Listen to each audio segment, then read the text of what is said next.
Yashodanandana Brajajana Ranjana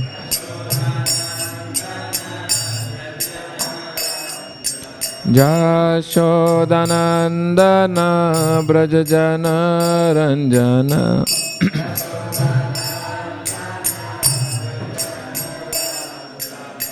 Jamunatira Banachari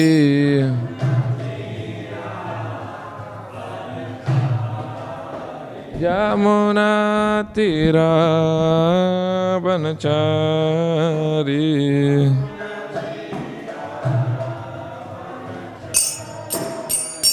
Jayo Radha Madhava Kunja Bihari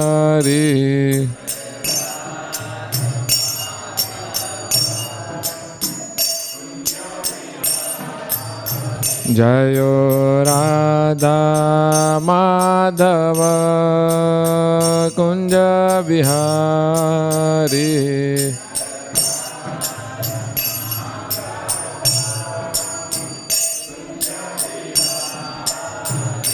Jai Shri Krishna Chaitanya Prabhu Nityananda Shri Advaita Gadadhar Shri Vasadi Gaur Bhakta Vrinda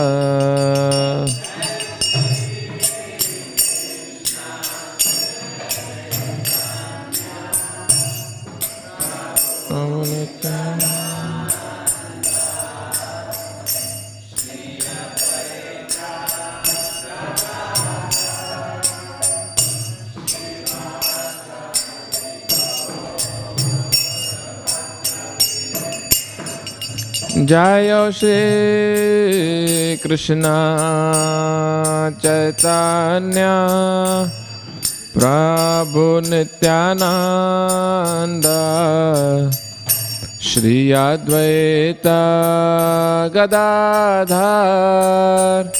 Shri Vasadi Gaur Bhakta Vrinda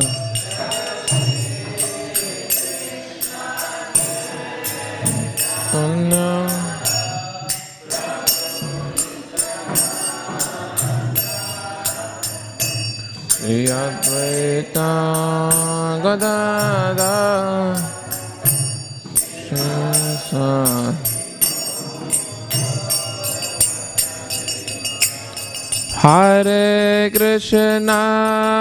Hare Krishna Krishna Krishna Hare Hare Hare Rama Rama Rama Hare Hare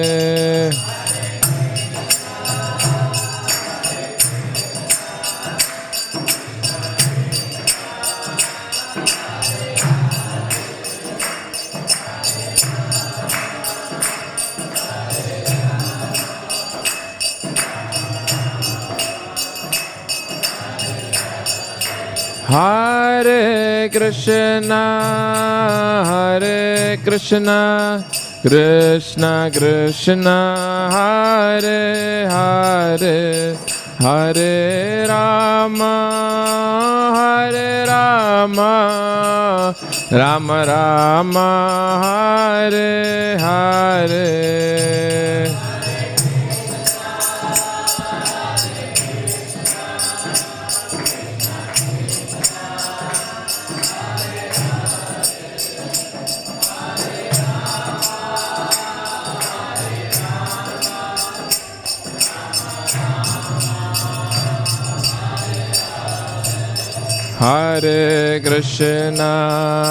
Hare Krishna Krishna Krishna Hare Hare Hare Rama Rama Rama Hare Hare Hare Krishna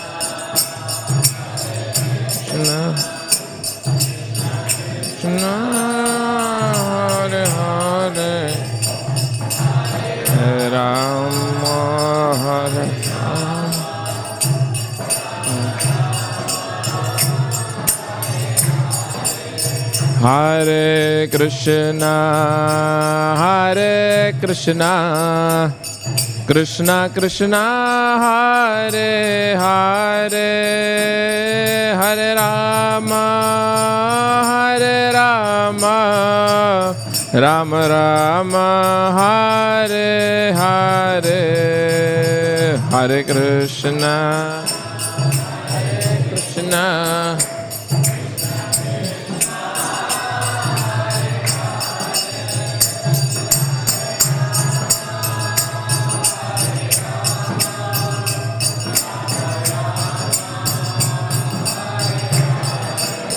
Hare Krishna, Hare Krishna, Krishna Krishna, Hare Hare, Hare Rama, Hare Rama, Rama Rama, Hare Hare.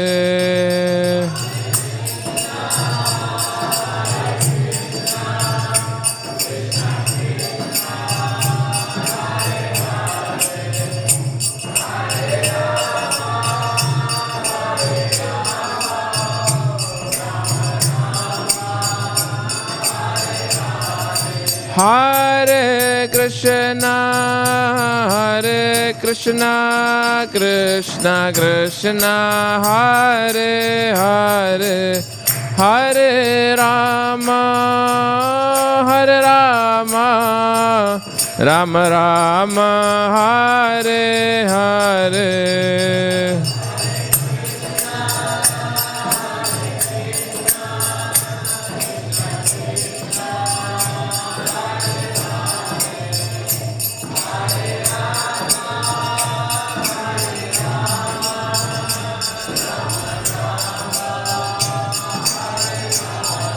Jaya Gauranitai, Gauranitai, Gauranitai, Jaya Gauranitai.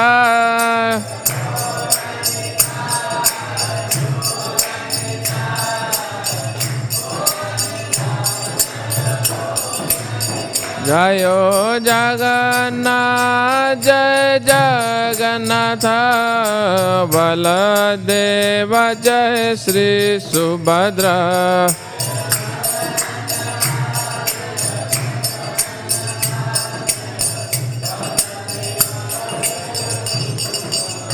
Jayo Radha, Vallabha, Radha, Vallabha, Shri Radhe.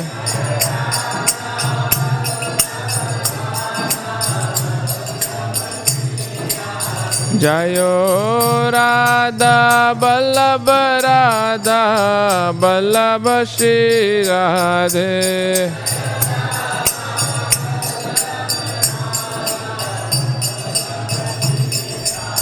Jaya Jaya Prabhupada, Prabhupada, Prabhupada, Jaya Jaya Prabhupada.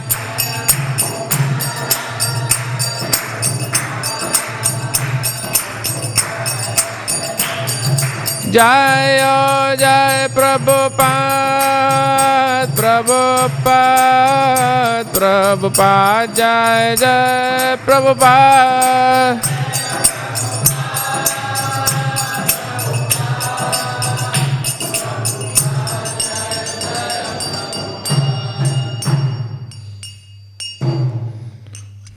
Śrīmad Bhaktivedanta Swami Prabhupada ki jai, Ananta Koti Vaishnava Vrinda ki jai, Namacharya Sel Haridas Thakur ki jai, Grantara Śrīmad Bhāgavatam ki jai, Varadeva Parents Day ki jai, Nitai Gaur Premanande Hari Hari Bo.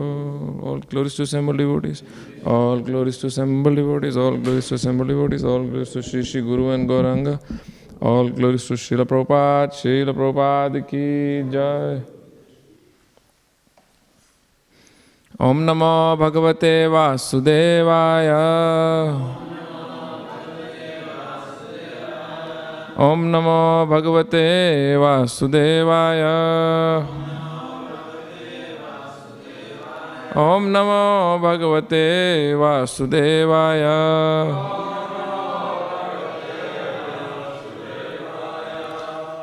Reading from Śrīmad Bhāgavatam, Canto 7, Chapter 2, verse number 35.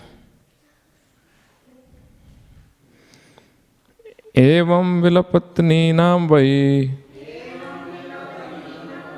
Evam vilapatninam vai. Parigrhamritam patim. Parigrhamritam patim. Anichchatinam nirharam. Anichchatinam nirharam. Arkostam sanyavartata. Arkostam sanyavartata. Evam vilapatninam vai. Parigrhamritam patim. Anichchatinam nirharam. Arkostam sanyavartata.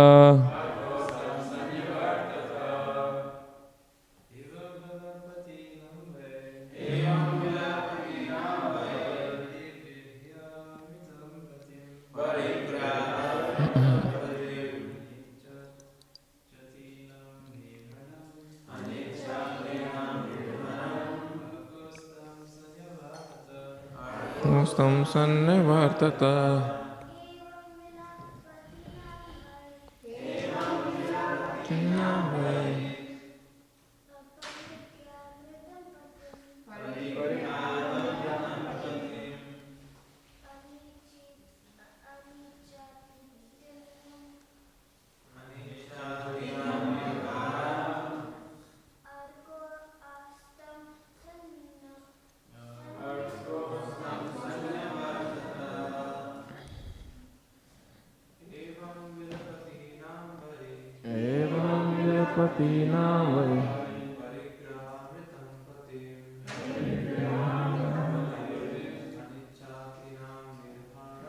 Anichchatinam nirharam. Arkostam sanyavartata. Mataji.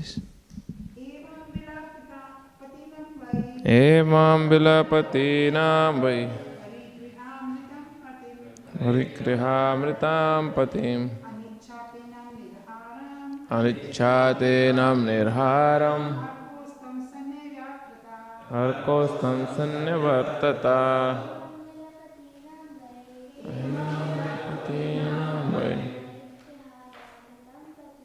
Parigrhamritam patim. Anichchatinam nirharam. Arkostam sanyavartata. Evam vilapatinam vai. Tam patim. Anichchatinam nirharam. Arkostam sanyavartata. What word meaning? Evam, thus. Vilapatinam, of the lamenting queens. Why? Indeed. Parigriha, taking on their laps. Mritam, the dead. Patim, husband. Anichchatinam, not desiring. Nirharam, the carrying out of body for the funeral ceremony. Arkaha, the sun. Astam, the setting position. Sanyavartata, passed away. Translation. The time was appropriate for the body to be burned, but the queens, not allowing it to be taken away, continued lamenting for the dead body, which they kept on their laps. In the meantime, the sun completed its movements for setting in the west. You can repeat the translation. The time was appropriate for the body to be burned, but the queens, not allowing it to be taken away, continued lamenting for the dead body which they kept on their laps. In the meantime, the sun completed its movement for setting in the west. Purport by Srila Prabhupada. According to the Vedic system, if a person dies during the daytime, it is customary for his funeral ceremony to be performed before the sun sets, regardless of whether he is burned or buried. And if he dies at night, the funeral must be completed before the next sunrise. Apparently, the queens continued lamenting for the dead body, the lump of matter, and would not allow it to be taken away for burning. This illustrates the strong grip of illusion among foolish persons who considered the body to be self. Women are generally considered less intelligent. Because of ignorance only, the queens thought of the dead body as their husband, and somehow or other thought that if the body were kept, their husbands would remain with them. Such a conception of self is certainly for Gokhara, cows and asses. We have actually seen that sometimes when a cow's calf has died, the milkman cheats the cow by presenting before her the dead body of her calf. Thus the cow, who would not otherwise allow milking, licks the dead body of the calf and allows herself to be milked. This substantiates the description of the Shastra that a foolish man, in the bodily concept of life, is like a cow. Not only do foolish men and women consider the body the self, but we have even seen that the dead body of a so-called yogi was kept for days by his disciples, who thought that their guru was in samadhi. When decomposition began and bad smell unfortunately began to overwhelm the yogic power, the disciples allowed the dead body of the so-called yogi to be burned. Thus the bodily concept of life is extremely strong amongst foolish persons, who are compared to cows and asses. Nowadays, great scientists are trying to freeze dead bodies so that in the future these frozen bodies may again be brought to life. The incident narrated by Hiranyakashipu from history must have taken place millions of years ago, because Hiranyakashipu lived millions of years ago and was even then quoting from history. Thus the incident occurred before Hiranyakashipu's lifetime. But the same ignorance in the bodily concept of life is still prevalent, not only among laymen, but even among scientists who think that they will be able to revive frozen corpses. Apparently, the queens did not want to deliver the dead body for burning because they were afraid of dying with the dead body of their husband. Om Jnanatimmirandasya Jnananjana Chakshurunmilitam Jena Tasmai Shri Gurave Namaha Shri Chaitanya Manobhishtam Sthapitam Jena Bhutale Swayam Rupa Kadamayam Dadati Swapadantikam Vandeham Shri Guru Shri Utapadakamalam Shri Gurun Vaishnavamscha Shri Rupam Sagrajatam Sahagana Raghunatanvitam Tam Sajivam Sadvaitam Savadhutam Parijana Sahitam Krishna Chaitanya Devam Shri Radha Krishna Padan Sahagana Lalita Shri Vishakhanvitamscha He Krishna Karuna Sindhu Dina Bandhu Jagatpate Gopesha Gopika Kamta Radha Kanta Namastute Tapta Kanchana Gaurangi Radhe Vrindavaneshwari Vrishabhanu Sute Devi Pranamami Hari Priye Vancha Kalpatarubhyascha Kripa Sindhubhyevacha Patitanam Pavanebhyo Vaishnavebhyo Namo Namaha Shri Krishna Chaitanya Prabhu Nityananda Shri Advaita Gadadhar Shri Vasadi Gaura Bhakta Vrinda Hare Krishna Krishna Krishna Hare Hare Hare Rama Rama Rama Hare Hare. Namo Vishnu Padaya Krishna Prasthaya Bhutale Śrīmad Bhaktivedanta Swami Niti Namine Namaste Saraswati Deve Gauravani Pracharine Nirvishesha Shunyavadi Paschat Deshatarine. Hare Krishna. So Hiranyakashipu is continuing his preaching endeavors very vigorously, trying to convince the family to be pacified, but telling this story of a king who passed away, and the wives are lamenting piteously on the dead body. So in the purport, Srila Prabhupada mentions many amazing, valuable points, as most of his purports are filled with so much information which common men in today's day and age will not be able to connect. That how does a milkman gets milk out of cow by presenting a dead calf in front of the cow, because for us milk comes from supermarket, so we don't know how things are working behind the scene. But I remember in my childhood we used to go every evening to collect milk from the milkman.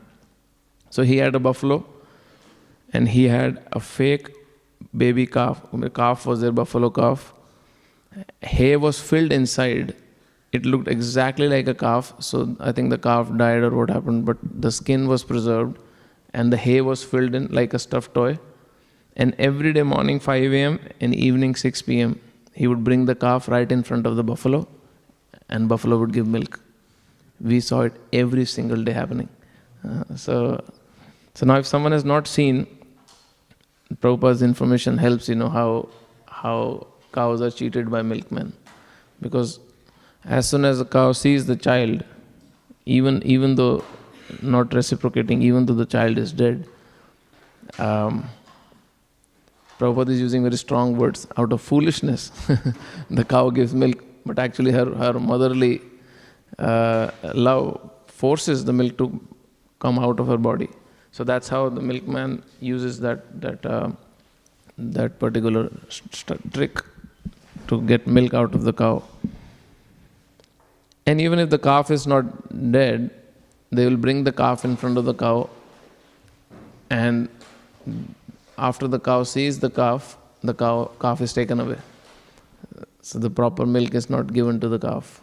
I was speaking to one devotee in Mayapur. He was just explaining the whole science. What is legitimate amount of milk that must go to the calf?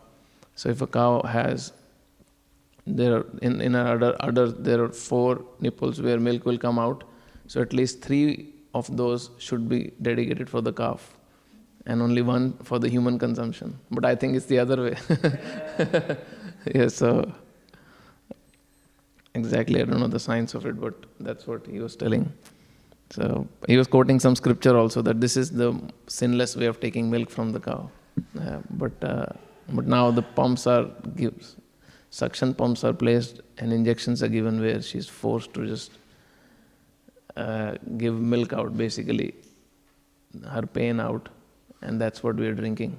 So you drink pain and you expect happiness, may not happen. So Prabhupada is quoting many different amazing points in this purport, but he is hitting on a very crucial philosophical point which put in practice can relieve from great distresses, especially when a loved one is passed away, because that's exactly what the pastime is here all about. The loved one has passed away, the husband whom they had emotionally invested. There was a give and take of emotions. There was a give and take of physical intimacy. There was a give and take of a lot of things between these queens and the husband. And now the husband is gone. So that pain, the agony is too much to handle. And if we see the purport itself, Prabhupada is using very strong words, where he's saying, apparently the queens are just lamenting for dead body, the lump of matter, and would not allow it to be taken away for burning. This illustrates the strong grip of illusion amongst foolish persons who consider the body the self. Now when we see the scriptures speaking so strongly, many times when devotees who may not be mature in how to present scriptures, when something happens, when a similar death or a very painful situation another devotee is going through, they will just go and repeat this line as it is. on their face that how foolish are you, you're attached to this dead body. But when we see in the example of Srila Prabhupada himself, he would never do that. He'll be very sensitive, very careful in how to deal with that situation. Because the pain of the other person is not artificial. For them it's a real pain. The person, we all are in bodily conception and the degrees may vary. But the pain is real. So, but scriptures cannot do that. Scriptures have to be very clear because they are the authoritative source. Now scriptures can't be filtered down. Scriptures cannot speak from the point of view of trying to be nice to you, make you feel happy and good about it. They have to speak the truth. So when it comes to the Shastra, they're very direct, very, very clear. Questions at the end, yeah. Questions at the end, comments at the end. Yeah, comments, everything at the end, because then it disturbs the whole flow of the class. Thank you. So now we see Hiranyakashipu, who is coming towards this story, this whole pastime. Actually, if you see Hiranyakashipu, when he is telling this story, before that he has already claimed Lord Vishnu to be the super soul as God, but who has lost his equilibrium. He's lost his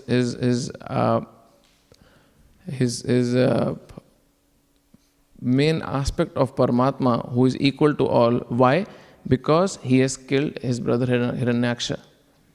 It's very classic, when false pride is there in heart, and that too completely you're overwhelmed by false pride. The demonic mindset makes us believe that whatever we and our loved ones are doing is correct, is right.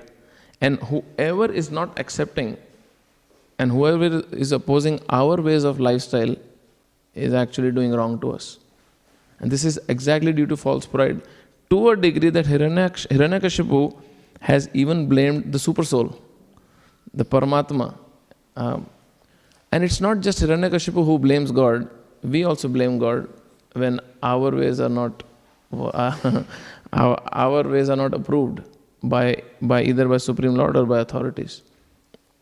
Whether it is our spiritual authorities, whether it's our friends or relatives, then we exactly speak like Hiranyakashipu, that, oh, you're not fair, you don't understand my heart, this is not the way to do, you are wrong here. Because my opinion, my lifestyle, my desire, and those who I love, what are we saying? That they are wrong. So this is a very typical demoniac mindset, which is seen here. And from that viewpoint, Hiranyakashipu, his mentality is completely placed in these chapters of Śrīmad Bhāgavatam. And here he is using this particular story just to pacify his family down. He's actually not trying to transform their heart for self-realization. He's just trying to pacify them so that they don't cry. If his attempt was to make them self-realized and spiritually enlivened, he would not have criticized the super soul. So even though his words may be pretty much, if you remove Hiranyakashipu and if you put any other sage's name, it will match as it is. Even though his words are very classically tuned with scriptures, because there is envy, there is hatred towards the super soul, this whole attempt will not bring a transformation in the heart from the point of view that those who are hearing him will be attached to the Supreme Lord. It will not happen. Why? Because that's not his purpose. So even in preaching, very easily those whom we are preaching to can smell our purpose when we are preaching to them. So they can very quickly understand the reasons behind our preaching, and that rubs on them. So when we are trying to give Krishna, at least externally, but internally there is some other agenda, it reflects on the other person very quickly, and the results are very easily seen. But whereas we see the devotees who may not be very eloquent speakers, who may not be very shastrically learned, who may be just simple-hearted devotees, but if their desire is just and just to give Krishna, just by giving a plate of prasadam, the super soul reciprocates and it rubs on the other person also. And this is what we see with Hiranyakashipu's preaching. That will never happen. Further in the purport, Prabhupada is very famously, as he has smashed materialistic atheistic scientists, I don't know how many times. In this purport also he does that by quoting how when a person is dead, there are these people, there are scientists who freeze the body. It is called cryonic preservation, technically. So they preserve the body, and for years, for decades, there is a person who was the first person who went through this whole procedure, this cryonic procedure. James Bedford, this guy. He himself was a psychologist, and then later he passed away, and then due to cancer he died in 1967. Until date, body is preserved. He left $100,000 that time for the scientists to work on him. I think in Arizona, if someone is interested, in Arizona, that's where they preserve the bodies. You'll be shocked. US alone has more than 300 people whose bodies are preserved. Russia, 50 plus people whose bodies are preserved through this process. At least 1,500 to 2,000 have signed up for it. There are pets whose bodies are preserved. So maybe in future, when science will develop and they'll bring back them to life, they'll come back to life. Some people have used this exact same procedure just to preserve their brains, not the body. Can you imagine how? And that's why Prabhupada, see, this is purport, maybe it must be written somewhere in 72, 73, maybe 74. And in 1967, the first person was preserved. And Prabhupada, even in few years' time, he has put that in Bhagavatam. Because he knew this madness will continue. Because it has just started. For many years to come, people should know that this is going to happen. Amazing, huh? How people have taken it so seriously. And they've actually taken it very seriously. Do you think if they resurrected everybody, they would have the same soul in it? They will not. Because once you leave this body, already the next body is prepared for you. So you enter the next body, the soul enters. Questions or discussions we can do later, otherwise we will not finish it. And this is amazing how in this purport, because many different aspects are mentioned. Srila Prabhupada even quotes a yogi whose disciples have preserved his body, thinking that maybe he's in samadhi. We have seen photos and videos of yogis' bodies being preserved in salt, kept. Maybe when he comes back from samadhi, he'll re-enter the body and then he'll come back to life. Already many years have gone, nothing has happened, but they still claim that he is still in samadhi.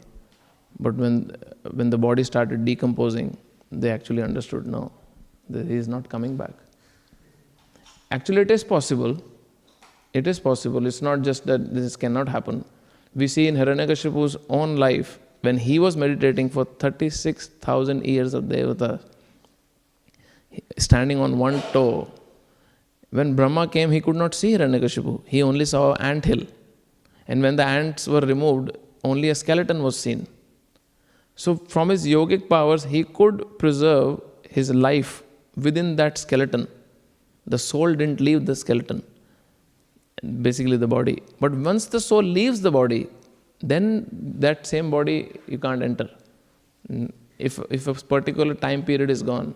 One of my very distant relative, my father's auntie, she left her body, so that, like in the purport says, Prabhupada also says, if someone dies, then immediately go for the cremation should happen. So she passed away and they went for the cremation, and when they were keeping wood on her body, she came back to life. It maybe in just a matter of few hours. And only thing she said after coming back to life is, oh, there was stool everywhere, there was stool everywhere, there was stool everywhere. Horrible, horrible. So she must have gone through the hellish roads, So that was very clear where she went through. And then 6 more months she lived and then she passed away. She couldn't remember anything after that. But she came back to life within just few hours. But once the soul actually leaves the body and some time is passed, then the next body's preparation already starts. And there is a complete detail in 13 days how every single limb of the body gets prepared. And as time passes, the new body is prepared and the soul enters the new body. And that's why the 13-day period of all the ceremonies, if someone passes away, is done. So we see it's possible, but in most of the cases, no, it doesn't happen. Now, while we are living and we have relationship in this world, hardly there are people who basically have a relationship which is based on soul. Most of the relationships are very much based on the emotions and the body, because materially what we are interested in just emotional gratification and sensual gratification, and that's what life is all about in material sense. So suppose if my father's body is there and I'm crying, oh, my father left me, a third person will come and say, no, he hasn't left you, he's right there. No, my father has left me. No, but he'll say, why are you crying? He's right there in front of you. Why are you crying that he has left you? So actually speaking, my father whom I am crying for, I have never even seen him. But for whom I am crying is gone. But who I considered my father as is still in front of me, whom I don't want, because in 1 or 2 days it will smell. And I don't want that to happen in my house. So basically whole life goes away. And for a person whom we feel so much pain for once they passed away, we never connected to them. And that's the irony of it. And and this spiritual knowledge actually awakens us to that reality, that at least while we are trying to deal on material platform, have some relationship based on soul. And in practical sense, what does that mean to have relationship with someone on soul? Now we can't see the soul, neither they can see our soul.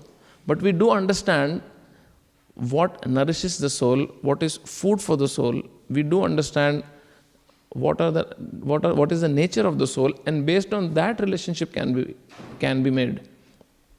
And that simply means that there must be some devotional exchanges between our loved ones. And that is a connection on the spiritual platform. Otherwise, just emotional and sensual interactions will lead to a lot of pain. And that does happen, and it will happen. And the most difficult thing is we don't know when it happens. It is such a surprise. And it's like a crypto market, it just collapsed.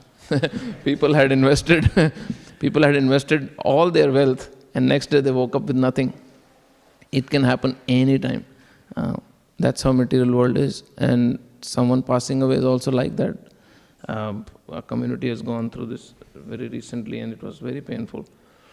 So, but yes, if not acted on, if the relationship does not involve some exchange devotionally, then the connection with the soul never happens. And what happens if that doesn't take place, that once the person passes away, we will only lament because we miss the emotional and sensual touch. We only miss these two things, and that's why we lament. But if there is a devotional exchange that has very strongly taken place, then we are very much assured that our loved one is in very our loved one is very rightly positioned, and he's been taken care of, she's been taken care by the Supreme Lord. So that relieves, that actually gives a lot of relief in these painful times. And that's exactly what will happen now in just matter of few verses. That these wives of this king are not able to see that because they never had that connection with the king on spiritual level. Now a guru will be required. A guru will be required who will come and who will shake and wake them up to the reality of what exactly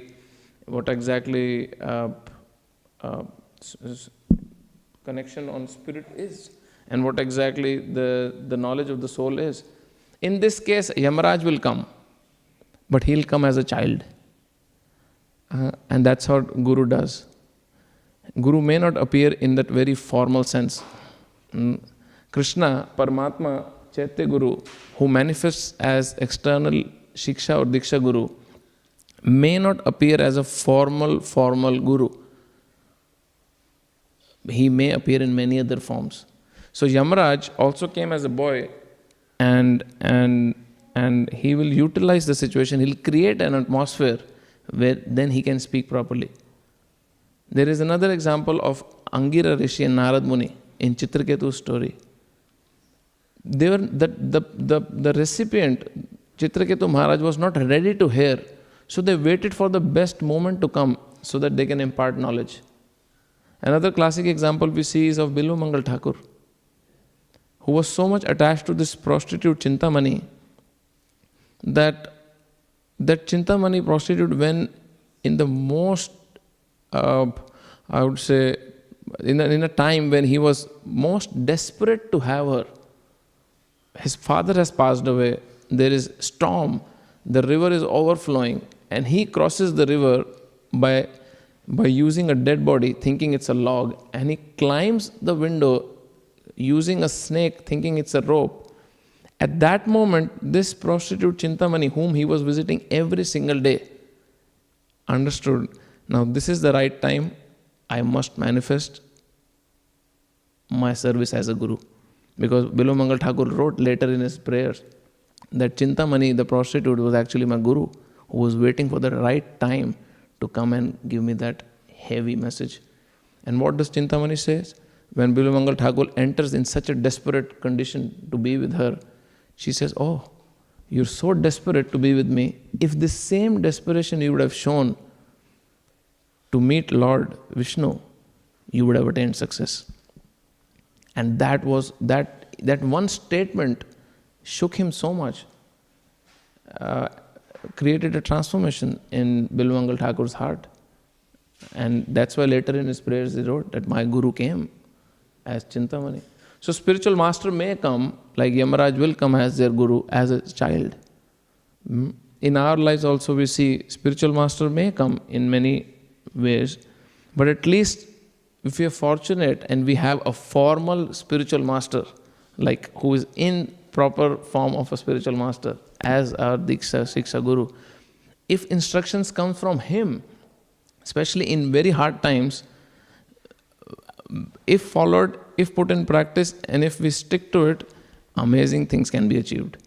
That shloka is not just for the sake of saying, Mukham karoti varchalam, pangurlam gayate girim. Yat kripatamaham bande Sri Guru Dirtarinam. That a lame man can cross a mountain. Lame man can cross a mountain. A person who cannot even speak properly can become an eloquent speaker. Why? Yat kripatamaham bande Sri Guru Dinatarinam, because of the mercy of the spiritual master. So very hard times can be crossed over effectively, easily, if spiritual master instructions are taken very seriously. And we'll see that's exactly what will take shape here also in this story. So today we have a very special day, which I don't want to miss talking about, which is the appearance day of Vara, Lord Vara, who is the cause of this pastime to happen. This whole pastime is taking place because of Varadev. Lord Varaha appears twice in Śrīmad Bhāgavatam. In 3rd canto, Maitreya Rishi talks about Varadev, but he does not segregate both of their appearances. Vishwanath Chakravarti Thakur says that Maitreya just mentions both of them together, but Jiva Goswami helps us segregate their appearances. So he comes twice. One, Varahadev's appearance comes in Swayambhu's Manu's time, which is Shweta Varaha, white form of Varahadev. The other Varahadev appearance comes in Chakshusha Manvantar, which is Rakta Varaha, the red form of Varahadev. So the Shweta Varaha just takes the earth out of the ocean, puts back in the orbit, but Rakta Varaha, who comes in Chakshusha Manvantar, he actually takes the earth out and he kills Hiranyaksha also. So when that in Chakshusha Manvantar, when Raktavaraha comes and he kills Hiranyaksha, and that's an amazing pastime we'll shortly discuss in just brief. When he kills, that's where Hiranyakashipu gets very enraged. And that's where we have this amazing 10 chapters of Śrīmad Bhāgavatam in 7th canto, where Narsingadeva has to appear, Prahlad will come, amazing prayers of Prahlad will happen. This whole pastime of Hiranyakashipu is taking place. Maitreya Rishi explains the full story of Jaya Vijay, what happened to Diti, how she was so much afflicted by lust that she forced Kashyapa Muni that she wants child. So there's a big detail. I think many speakers have spoken about it in past also. We'll not get into that. But when Brahmaji was very much concerned, seeing the earth completely submerged in the ocean, while he was just thinking what to do about it, from his nostril, Varahadev appeared. Everyone was very surprised. Is this a demon? Is this a devata? Is this some powerful being? Who is he?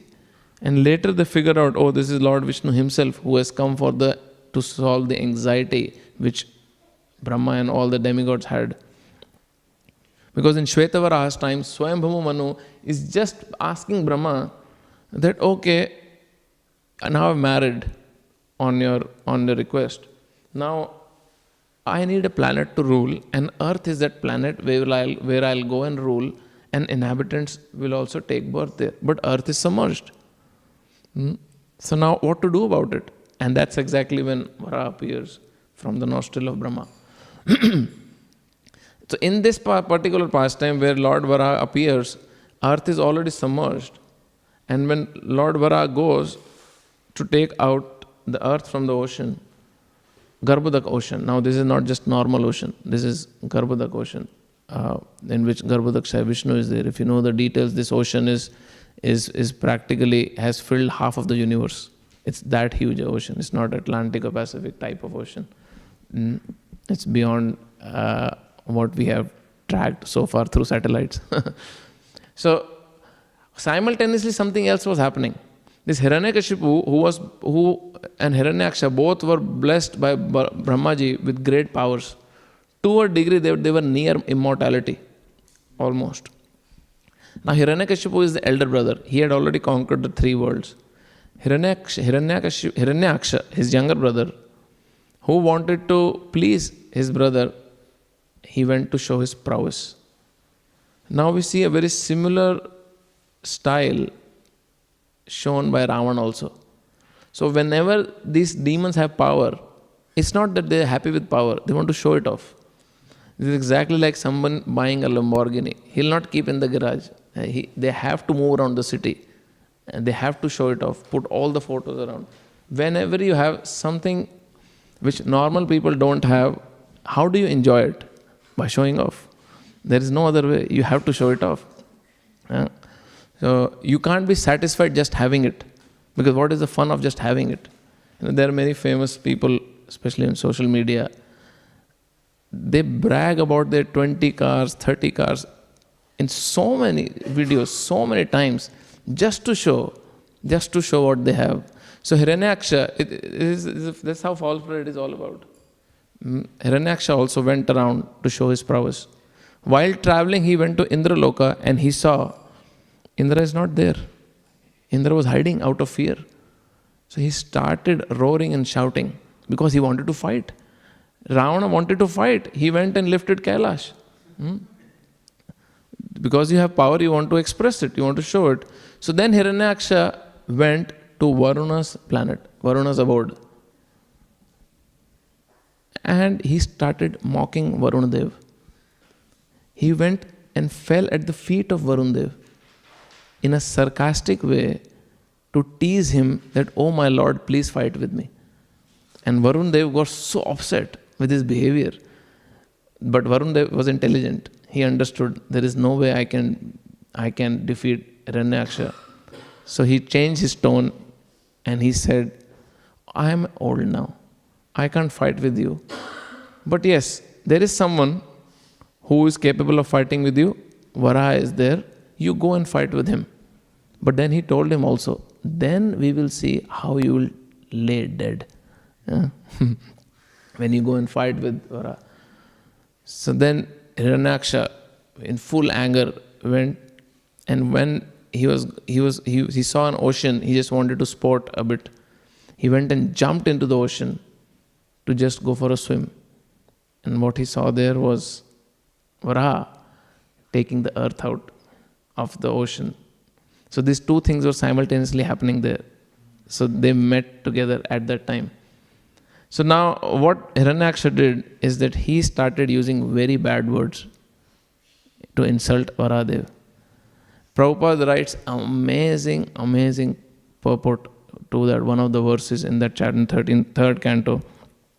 When Hiranyaksha is using abusive language to Varahadev, Prabhupada, because then Varahadev gets very angry when Hiranyaksha is abusing him.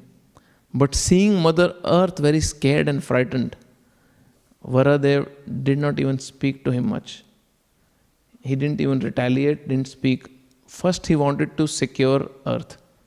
So he went on the shore with his own spiritual power. He gave the potency to the earth to float and then came back.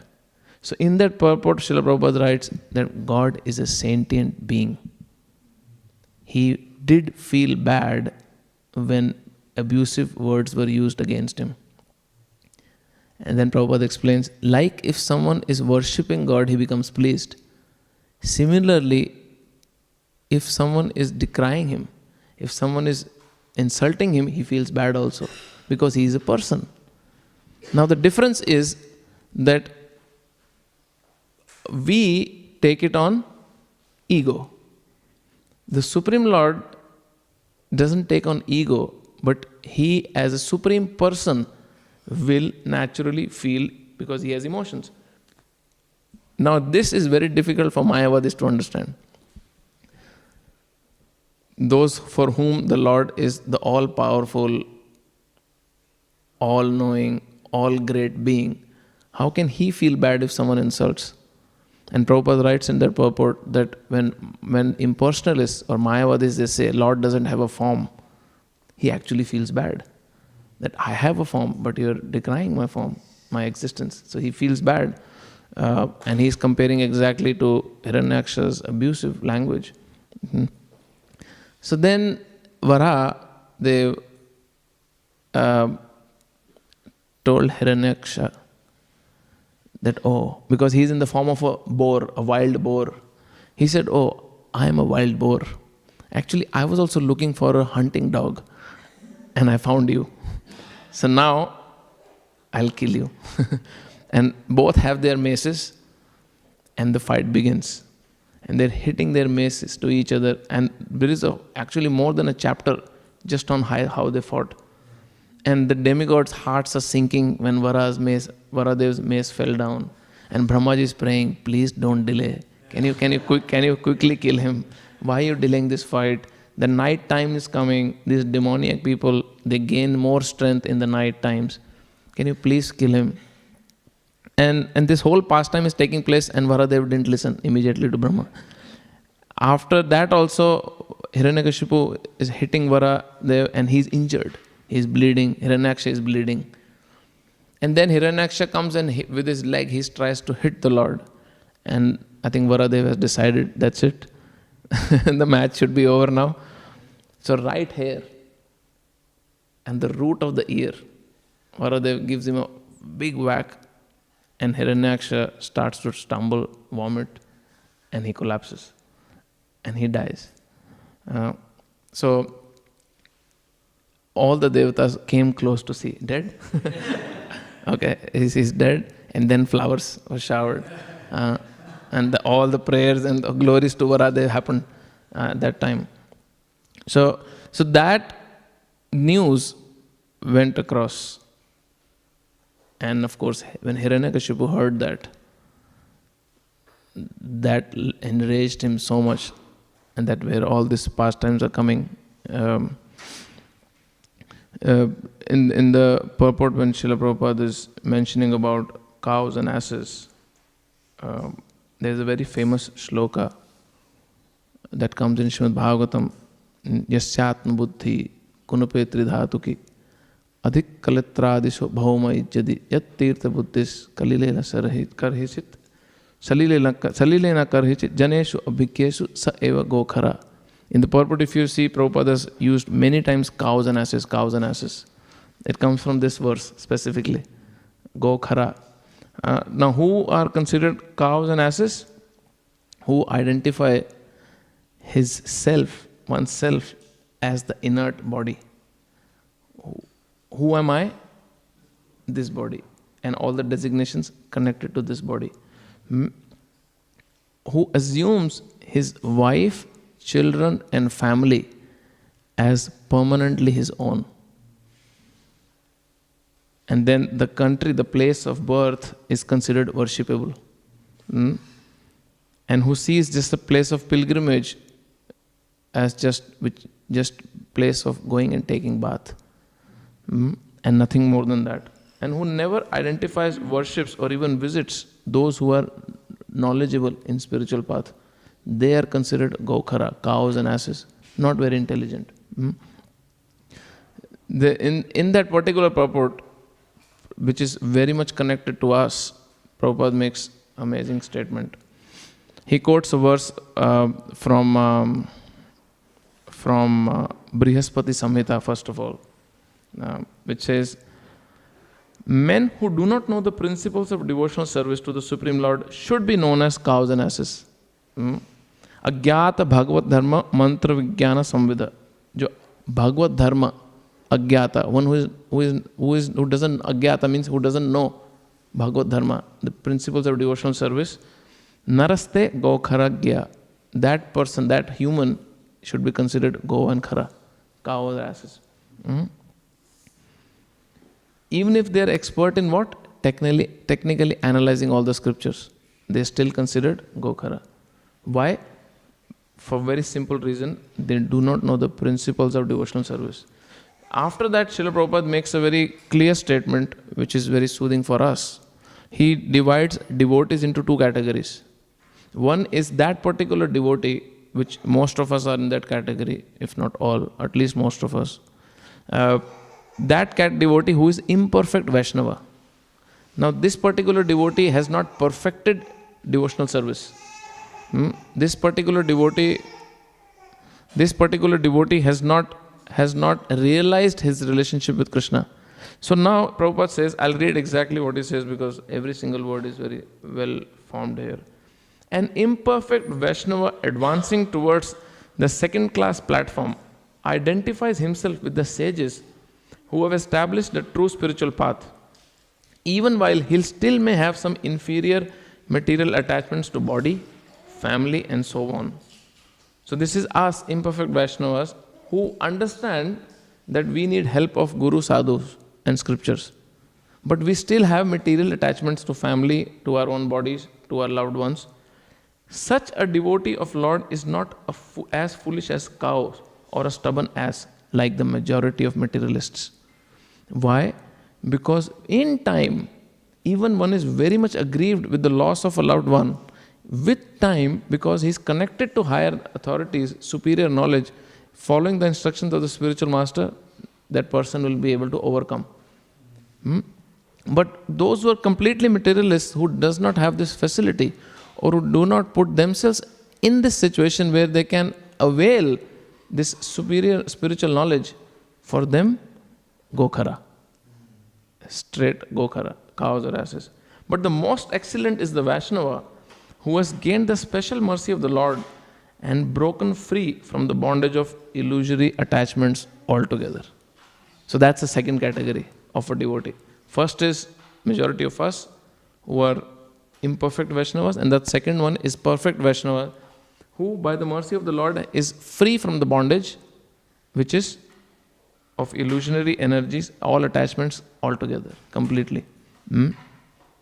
So we are praying, we hope and pray to Lord Varadev that how he went into the core of the ocean and took the earth out. Maybe these attachments can be uprooted, because the the cause of our suffering in this material world is just attachment. Not just to our loved ones, but to our minds, all projections, all the impressions from many, many lifetimes, and the way the mind projects the sources of happiness, that is very distressing.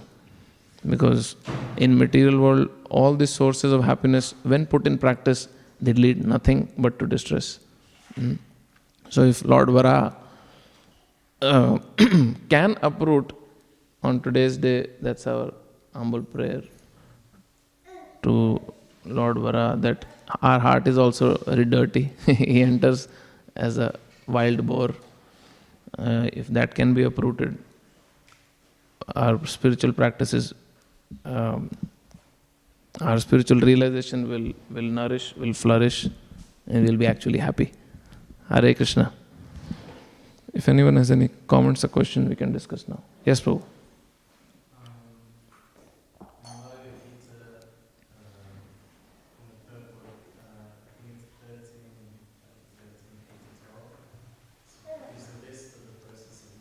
Oh yeah, 8 to 12. Yeah.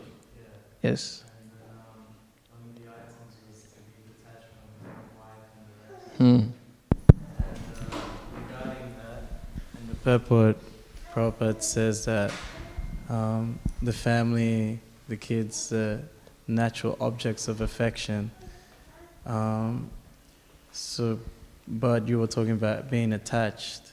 So what's the difference between affection and attachment? And how do you know if you're going over the line? So, as our loved ones, especially the family, the children, are natural objects of our affection. And saying that I am not attached to my family or children is going to be a very artificial statement. That means there is something wrong with you. If someone even claims that, there is some problem with you. Just to show how spiritually one is advanced, someone says, "Oh, I have no affection for my family." That is a very exaggerated statement. So now, what is attachment? And difference between affection and attachment is, if understood and if lived in a way that the Supreme Lord is very much a center of one's relationship. And when we say practically, as I was mentioning before, there must be devotional exchanges between the family members. If this devotional exchanges does not take place, and it should continue to grow, not just once in a while, but it should continue to grow, then what happens is that same affection which naturally which actually does causes bondage, becomes the cause of our own misery. But if devotional principles are very much in place, and this philosophical understanding is also there, that we as a family member have come together, like Bhaktivedanta Thakur prays, in one of his bhajan he writes that, "Krishna, this is your family, and I am like a dog who is taking care of this family." So that's a vision. It's an amazing vision. A person can have a very powerful spiritual vision. A person can have towards one family. That Krishna, this is your family, I am a caretaker, like a dog sitting out of in front of the house, taking care of the house. Now, to have that vision straight away is not easy, but to try and develop that vision is our goal. Especially those who are in Grihastha ashram. This is an amazing goal to look up to, that I see my family members as Krishna's property. And then that affection is very much Krishnaized. That affection itself is very much based on, I am duty bound on behalf of the Supreme Lord to take care of my family members. But again, it is so difficult, honestly speaking. Even though I'm a brahmachari, but I'm still saying it's so difficult to really put that in complete practice. That pain will still be there if a loss happens. But that's when the spiritual master's interference, this spiritual knowledge, devotional practices, our own personal growth and our connection with Krishna is the savior. And we don't know when that will happen. When death strikes, we don't know. But this preparation is very helpful, actually, in that course. So that the attachment does not become the cause of our suffering. We have invested a lot emotionally in many places. In money, in family, in relatives, in position, name, fame, power. So a devotee who is very intelligent, what he does in the due course of life, while progressing, and that's exactly what Varnashram system is all about, that while you're progressing through life, when time comes, one should start taking the investments back, wherever you have invested. Why? Because you're preparing for next journey. So faster we take our investments back from all places, the emotional investments we have done, easier it is to transit. So when these investments are taken back in time, we happily transit, and we let others also happily transit. But if they are not taken back on time, then that separation is very much like the queens. You don't even let the body go. There is the same body will smell in just matter of hours, but you don't let it go. Just thinking, what if comes back? What if some magic happens? Something happens. So that's where I feel it's very important. Is it okay? Yeah, thank you. Hare Krishna. Yes, Sivya. Easy, huh? Easy one, no? Hare Krishna, Prabhuji. Thank you for the nice class. You were mentioning how when we follow the instructions of our spiritual master in pain or in loss, then it would be less. But I was thinking, we hear in lectures that in our initiation, when we get initiation from our spiritual master, our sins and our karma is destroyed. So then, why do devotees go through so much pain and suffering even after the initiation? Very valid question. His Holiness, I'll quote His Holiness Kadam Kanan Maharaj. He mentions that when initiation happens, your boat which is stagnant in the river, the spiritual master's job is to give a big kick to the boat. So it takes momentum. But how much can a big push last if you don't row yourself? So the help of the spiritual master is just to kickstart or basically make it easier for us to make spiritual progress by reducing some of our sinful reactions. It's not that everything is taken away, because if everything is taken away, we'll evaporate. The reason we exist in this body is because we have reactions still existing. If no reaction, we'll disappear. So reactions are there, but he reduces a lot of burden and gives a push to our spiritual life, and then we can easily row. If you have stopped and then you have to move, the fuel consumption even in a vehicle is more than a moving vehicle, right? So the spiritual master's job is to keep us moving. And whenever again in life our boat slows down, we say, Guru Maharaj, I'm struggling. And again he gives instructions and big push.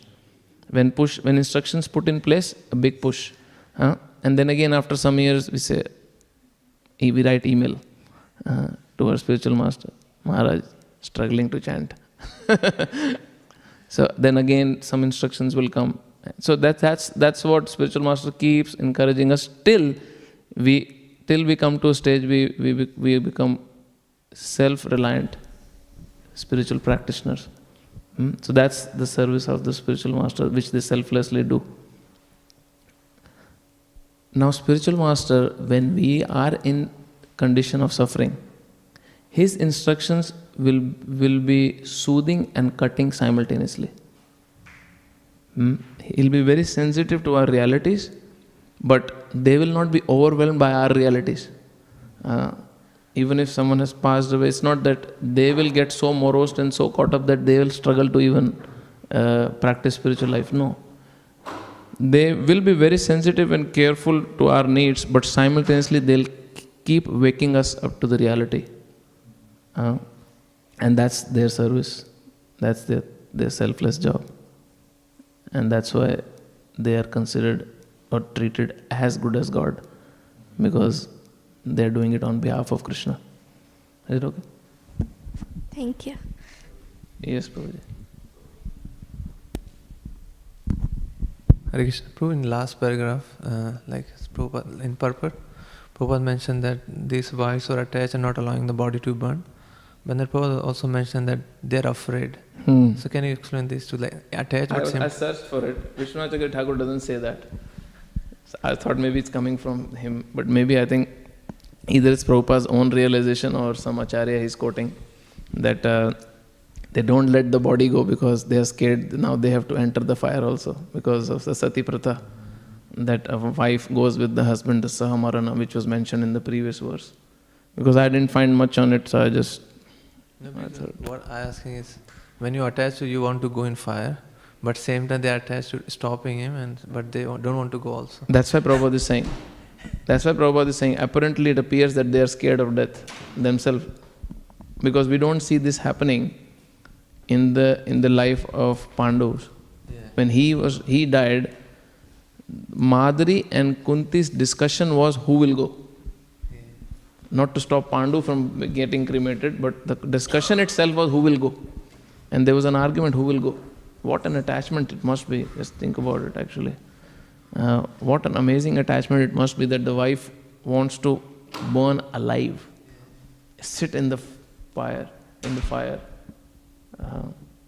Amazing actually. I don't know. It's very hard to comprehend actually. You know, when a finger burns in the kitchen, we know what happens. You want to sit alive. The pain of burning alive must be so less in comparison to that separation, is the point. Yeah. It's just, I don't know how they would do it, but... Okay. Hare Krishna. Yes, Mataji.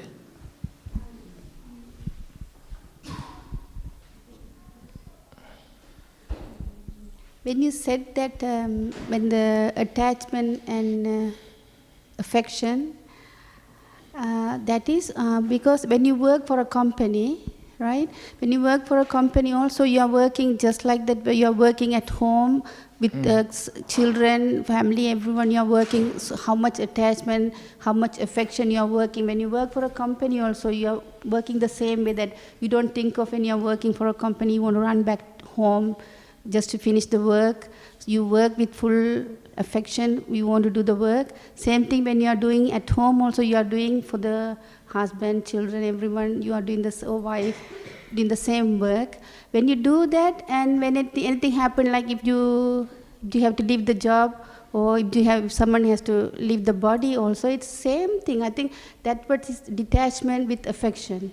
Because when they leave, also you feel they have gone to the right place.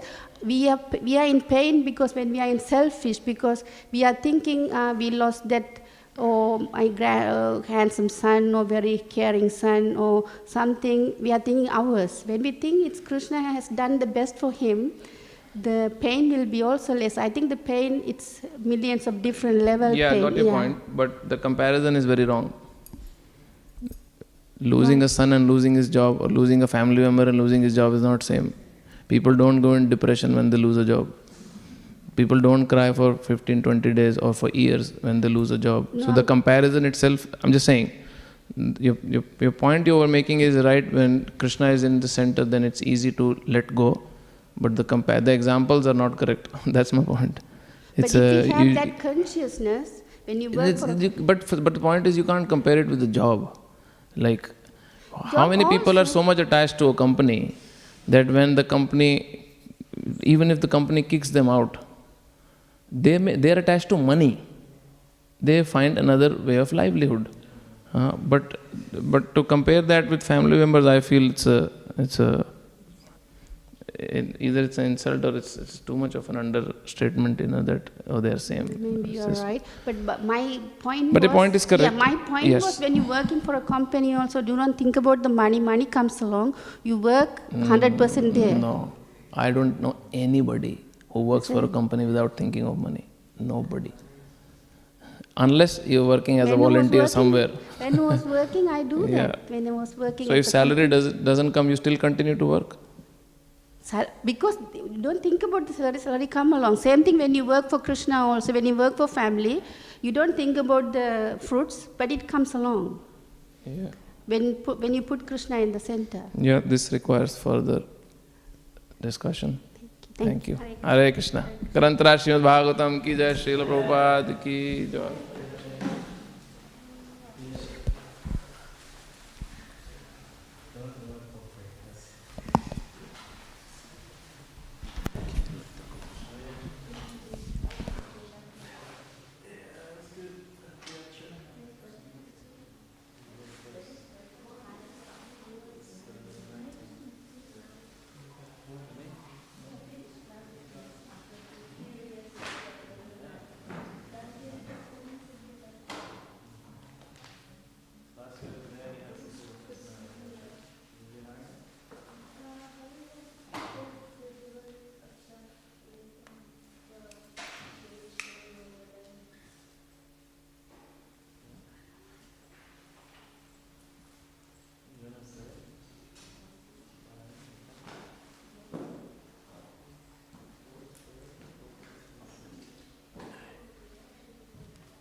Adipurusha